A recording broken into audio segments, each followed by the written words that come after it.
ہم کروڑوں billions of dollars خرچ کرتے تو ہم پوری دنیا کے لوگوں کو ایک رات میں ایک دن میں محمد الرسول اللہ کی شخصیت کا نام لینے کی طرف متوجہ نہیں کر سکتے تھے۔ آپ سوچئے کہ اللہ تعالیٰ نے کیا کیا، وَمَكَرُوا وَمَكَرَ اللَّهُ وَاللَّهُ خَيْرُ الْمَاكِرِينَ۔ انہوں نے منصوبہ کچھ اور بنایا اور اللہ نے منصوبہ کچھ اور بنایا، اور منصوبہ پورا ہوتا ہے صرف اور صرف اور صرف اللہ کا۔ یہ موقع ہے نوجوانوں، میری بیٹیوں، میری بہنوں، میری نوجوانوں، میرے جگر کے ٹکڑوں،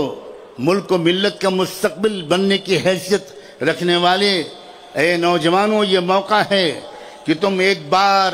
پوری سنجیدگی کے ساتھ واپس آ جاؤ اور چمٹ جاؤ دامن مصطفیٰ صلی اللہ علیہ وآلہ وسلم سے۔ جس بدبخت و بدنصیب یا بے خبر اللہ کی بندی نے، میں نے تو اس کو بھی اپنی بیٹی کہہ کے مخاطب کیا ہے، اس لیے کہ نبیوں کی زبان محبت بھری ہوتی ہے۔ میں جس بندی نے جانے انجانے میں گستاخی کی رحمت دو عالم صلی اللہ علیہ وآلہ وسلم کی شان میں، اس نے ایک موقع فراہم کیا ہے۔ کیا موقع فراہم کیا ہے؟ ان کروڑوں مسلمانوں کے لیے جو غلطی سے ابھی تک محمد الرسول اللہ کی زندگی سے، ان کی شخصیت سے، ان کی سیرت و کردار سے،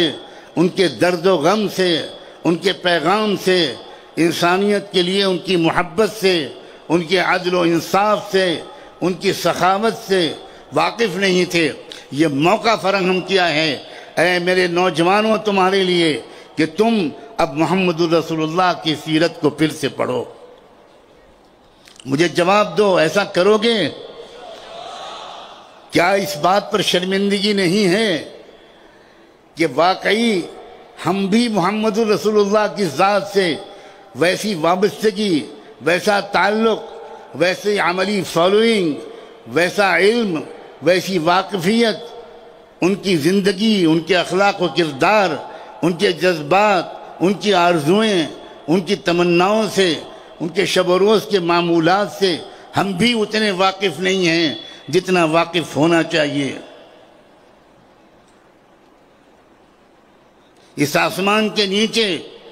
ایسا دردمند انسان، ایسی محبتوں کی برکھا برسانے والا، دشمنوں کو دوست بنانے کا سلیقہ رکھنے والا، غلطیوں کو معاف کرنے والا، اپنے اوپر پتھروں کی بارش کرنے والوں کے لیے دعائیں کرنے والا، اور آئے ہوئے عذاب کو اللہ کی خوشامد کر کے واپس کروا دینے والا، نہ آسمان کی آنکھوں نے محمد سے پہلے نہ کبھی دیکھا، نہ آئندہ کبھی دیکھیں گے۔ مگر کیا نوجوانوں، برا نہ ماننا، تمہاری عزت ہماری عزت ہے، برا نہ ماننا، کیا ہم محمد الرسول اللہ کی زندگی پر عمل کر رہے ہیں؟ کیا ہماری عبادتیں،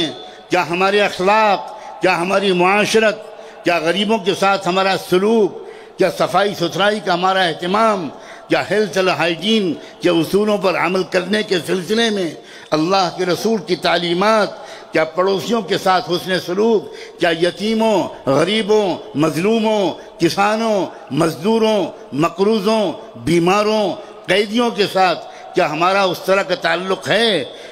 جو تعلق محمد رسول اللہ نے زندگی بھر نبھا کر دکھایا اور جو سکھا کر گئے؟ ہمیں شرمندگی کے ساتھ اس کا اعتراف کرنا چاہیے کہ ہم سے قصور ہوا ہے، اور یہ جو موجودہ واقعہ ہے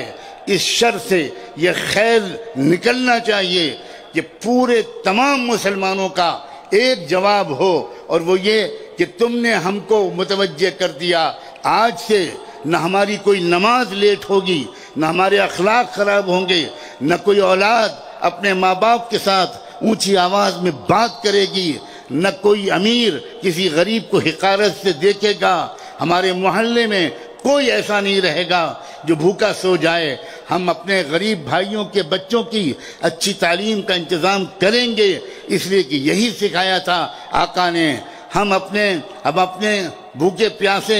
لوگوں کو کھلائیں گے اور پلائیں گے، ان کی خدمت کریں گے، اور اس میں دھرم اور ذات کا کوئی بھید بھاؤ نہیں کریں گے۔ جیسے رحمت دو عالم نے کسی کے ساتھ بھید بھاؤ نہیں کیا تھا، وہ رحمت للمسلمین نہیں تھے، وہ رحمت للعالمین تھے۔ یہ بھی ہو سکتا ہے کہ آپ موجودہ حالات کا جواب صرف غصے بھری تقریروں سے دے دیں اور نعرے لگا کر دے دیں اور احتجاج کر کے دے دیں، یہ بھی ہو سکتا ہے۔ اور یہ بھی ہو سکتا ہے کہ آپ اس کا جواب اس طرح دیں کہ رات کے اندھیرے میں اپنی بیٹیوں سے بھی کہہ رہا ہوں، بہنوں سے بھی کہہ رہا ہوں، بھائیوں نوجوانوں سے بھی کہہ رہا ہوں، اس طرح بھی آپ موجودہ حالات کا جواب دے سکتے ہیں کہ رات کے اندھیرے میں آپ چپ چاپ جانماز بچھائیں، جانماز نہ ہو تو پھٹے ہوئے بورے کو بچھائیں، اور اس کے بعد اللہ کے سامنے توبہ کی نیت سے سجدہ کریں اور درود شریف کی تسبیح پڑھیں، اللہ کے رسول، اہل بیت اطہار، صحابہ کرام، امہات المومنین، ان کو یاد کریں اور ان سے کہیں ہم آپ سے معافی مانگتے ہیں، شاید ہماری وجہ سے آپ بدنام ہو رہے ہیں، آج سے ہم آپ کو بے آبرو نہیں ہونے دیں گے۔ اور یہ بھی عجیب قدرت کا اعجاز ہے کہ ایک صرف رسول اللہ کا نام نہیں لیا گیا،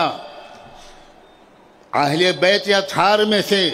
خانواد نبوت میں سے ایک پاک دامن خاتون کا بھی نام لیا گیا۔ ہمارے مولانا نے ابھی ازواج مطہرات کا جس عظمت و احترام کے ساتھ تذکرہ کیا، اس نے میرے ذہن کو اس طرف متوجہ کیا۔ یہاں جو بہنیں اور بیٹیاں بیٹھی ہیں، میں ان سے بھی خاص طور پر کہہ رہا ہوں، یہ وقت ہے کہ ام المومنین سیدہ عائشہ کی پاک دامن زندگی اور انسانیت پر ان کے احسانات، علم کے پھیلانے کے سلسلے میں ان کی خدمات، ان کی وفاداریاں، ان کی جرت، ان کی بہادری، ان کی عفت و پاک دامنی، ہماری ایک ایک بیٹی اپنا آئیڈیل بنا لے سیدہ عائشہ صدیقہ رضی اللہ تعالی عنہا کو، سیدہ فاطمہ زہرا بطول رضی اللہ عنہا کو۔ یہ موقع ہے، آپ یہ رخ بھی دے سکتے ہیں موجودہ حالات کا، کوئی قانون آپ کو اس رخ کے دینے سے نہیں روک سکتا، یہ موقع ہے۔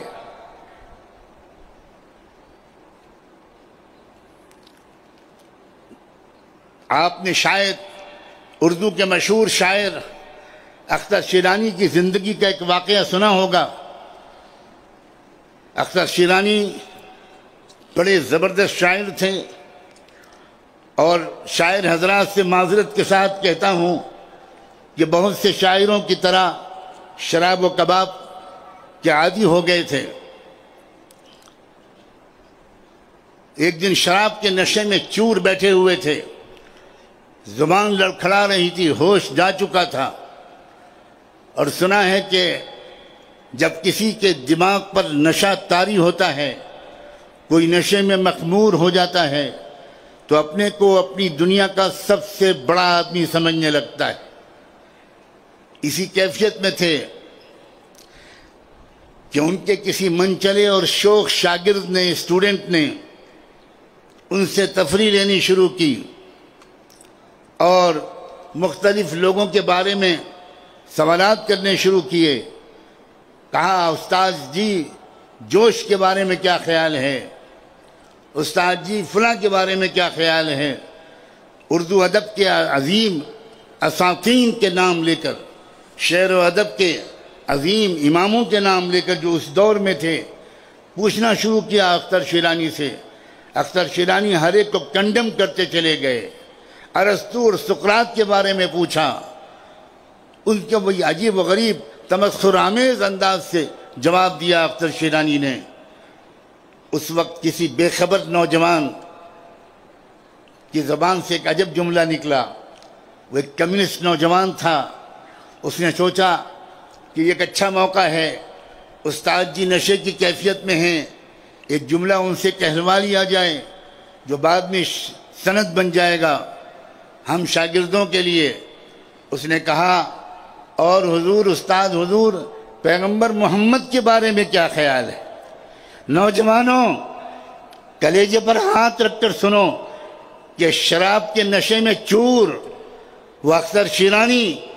یہ نام نامی سنتے ہی تھر کانپنے لگے، جام پھینکا،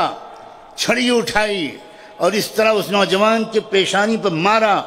کہ اس کے پیشانی میں پھٹ گیا سر اس کا، اور کہا اختر شیرانی نے کہ ناہنجار،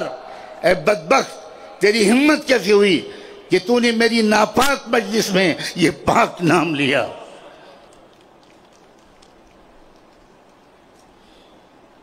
اس کے بعد اٹھے، نکل گئے مجلس چھوڑ کر اور کمرہ بند کر لیا، غسل کیا، کپڑے بدلے، جانماز بچھائی اور کہا اللہ آج میری وجہ سے آپ کے حبیب، آپ کے محبوب، وجہ تخلیق کائنات سید البشر کا نام بدنام ہوا ہے، مجھ سے بڑھ کر روئے زمین پر کوئی گنہگار نہیں ہے، بار الہ مجھے معاف کر دے، آج سے میں وعدہ کرتا ہوں کبھی شراب کو منہ نہیں لگاؤں گا۔ اور سوانح نگار اختر شیرانی کے سوانح نگاروں نے لکھا ہے کہ اس کے بعد سے مرتے دم تک شراب کو ہاتھ نہیں لگایا اور ایک اچھے مومن بن کر دنیا سے رخصت ہوئے۔ یہ بھی ایک طریقہ ہے،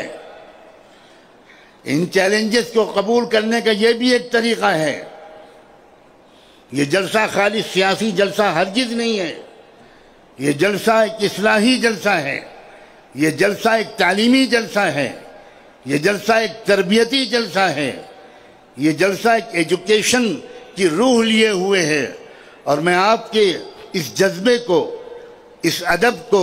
اس سلیقے کو، اس وقار کو اور عشق رسول کی اس آگ کو جو آپ کے سینے میں بھڑکی ہوئی ہے، میں اس کو سلام کرتا ہوں۔ ایک طریقہ یہ ہے اس گستاخی اور بدبخت اور بدزبان لوگوں کی اس حرکت کا جواب دینے کا، وہ یہ کہ thank you nipple Sharma, and thank you, تم نے ہمیں جگہ دیا، تم نے ہمارے ٹوٹے ہوئے رشتے کو جوڑ دیا۔ اب ہم صحابہ اور اہل بیت اور امہات المومنین اور محمد رسول اللہ کے قدموں کے نشانوں پر سروں کے بل چلیں گے۔ ویڈیو کے نیچے سبسکرائب کے بٹن پہ کلک کریں، بیل کے آئیکن پہ کلک کیجئے تاکہ ہر نئی ویڈیو کی نوٹیفیکیشن آپ کو